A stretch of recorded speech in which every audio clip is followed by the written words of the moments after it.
So here we are in the entrance of my home. Here we have a hallway table in front of the stairs where there is a cutout, which I love because you can really see through to the full depth of the house, but there's also a place to put a console for keys and letters and things that are sort of useful to have to hand. And then as you walk through, this is the main living room, which is the main room in the house. I really wanted the colours and textures to pack a punch. Like many London houses, it's quite a tight space, but it works, you know, and I've really kind of filled it to its to maximum capacity. But the main focal point is the sofa in a yellow fabric from Frey. In the centre here is a really beautiful lacquer coffee table from the lacquer company. I used to have a glass coffee table here, but since my son was born, I changed it up just so that there were slightly less sharp corners and it was a little bit more sturdy. Here is a really fun rattan chair from Soho Home, which actually was meant for outdoor, but I just thought it was really fun and quite a good shape, seeing as this is where you walk through from the front door. So there's a nice curve and it means you can get past with all your shopping and things like that. And here is a lovely chair, which I bought in an antique shop in Fulham and recovered in this wonderful flame stitch fabric from Tessier. And a really fun striped cushion from one of my favourite shops in the Golborne Road, Nooks Designs. And I actually added the club fender later on, but it's been such a good addition as you can have 2 extra bums on seats when hosting. So that's been a great way to kind of maximise the space. And I chose to upholster it in this Nina Campbell embroidered fabric, which is inspired by traditional Suzani. And what I love about it is the kind of oversized pattern on a small area, which I think is quite unexpected and quite fun. The cushions on this side of the room, these are from a brand called Kalinko, which makes all beautiful homewares in Myanmar. And here is a marriage cushion, which I absolutely love the embroidery of, with really fun tassels. And this was a cushion that I picked up in a sale, which is kind of full of holes, but I kind of love the colours and the pattern. And I just think it really adds a bit of fun. And it doesn't really need to be perfect. So I don't mind about the holes too much. The curtains are from amazing fabric from Susan Deliss. I've always loved this fabric, and I just thought that the dark blue with the yellow was such a wonderful contrast. It's always a colour combination that I come back to time and time again, and I just think it really works. The lampshade here is actually a lampshade that I customised myself. So the card shade I sourced, and I made the holes around the top and bottom and wrapped twine, which I think just adds a really nice texture. And then you can see all across the shade, I made pinprick holes in a pattern. I love the way the light shines through at night. It really glows, and I just absolutely love that. This is an artwork, a monochrome artwork by an artist called Jack Penny, who I absolutely love the work of. I have a few of his pieces, some downstairs, which we'll see later, but I just really love the figurative works he does. And I've kind of mixed a lot of different styles and colours and sort of mediums of artwork together, which I think always is a really nice thing to have a mix of. The 2 works here, which the top and then the third one are by an artist called Edoardo Paolozzi, and the beaded artwork here I found in a flea market, and I just think it's really, really fun. There's an artwork here which was made during lockdown by my aunt, Sylvie Weatherall. It is called Lockdown, hence the keys, and I just think it's so beautifully framed and is such a lovely three-dimensional piece to have. The four faces along the top I picked up on a roadside when I was travelling in Myanmar and had framed with the Hessian back and painted frame. I just think it's such fun and very playful and really kind of, yeah, a bit different. So this fireplace, I put this fireplace in. The original was not in good shape and was slightly too small for the space, so decided to change that, and I sourced this mirror when I was travelling in Myanmar. I did a lot of shopping when I was there, and this was one of the pieces that I picked up. I just love the, again, the sort of three-dimensional quality to it. Love the colours and the age and this lovely sort of gilt trim. I think it's really striking and really is a lovely focal point when you enter the room.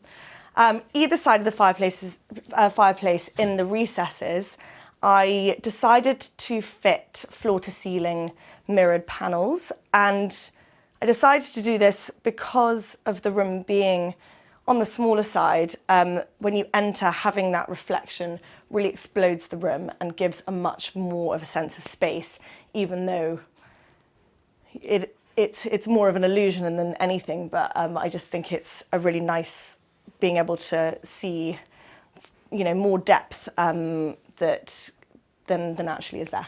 This is a console I bought through Vinteria, which is an amazing platform for sourcing antiques. Here on this wicker vase, I have a flower garland, which is actually the flower garland that I wore on my wedding day. And rather than putting it in a drawer, I love to have it there so that I can see it every day. It is a vintage piece made of enamel flowers, and I absolutely love it. This little guy was sourced in Japan on my honeymoon, as was this doll. I really love everything that comes from Japan, and we had such a wonderful trip and loved sourcing. In the back behind the flowers, there's a fan, which I bought an ox fan on Notting Hill Gate. And in the vase are some brass flowers, which I picked up in Saigon. And I just think they're really fun. I definitely got a few strange looks when I was carrying them through the airport. But I think they're just really, really fun in amongst. These are some faux peonies, which are probably not the most convincing, but I think they're really fun and great to have to see every day. So this space we use mostly for entertaining because it sits the most amount of people in the house, but it's also used every day for if I have people over, if I have someone over for coffee, we'll always sit here. And at the end of the day, my husband and I will sit here and debrief the day.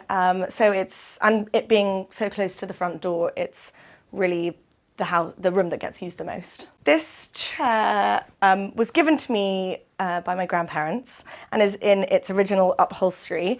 It's not necessarily something that I would have chosen myself, but I absolutely love that it was a gift from them, and I love seeing it here every day. And it sits really nicely in this corner and just adds another seat for when we're entertaining and have more people around. This is a wonderful piece by an artist from Barcelona.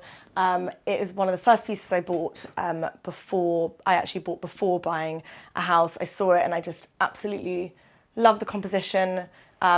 Each panel is on a piece of metal and has been painted, and then the different patina is where the metal has reacted, and it's just such a lovely piece with so much depth, and it just brings me joy. I really love the colours, and it's a great piece for this wall because it's always the first thing I see when I come in.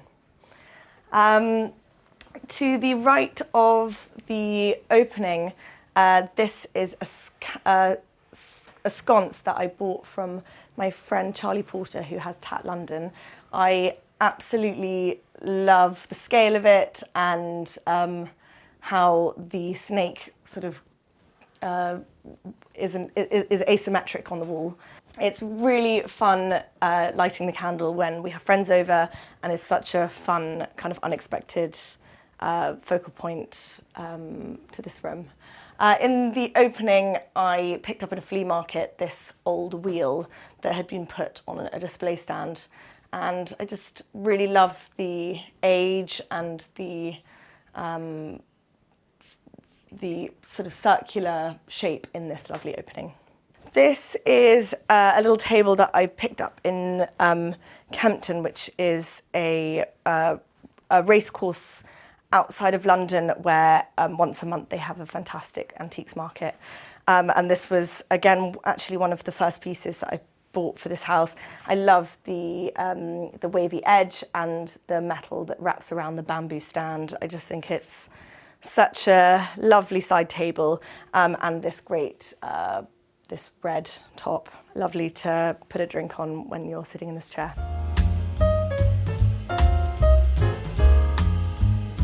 Leading from the sitting room, there is our TV area.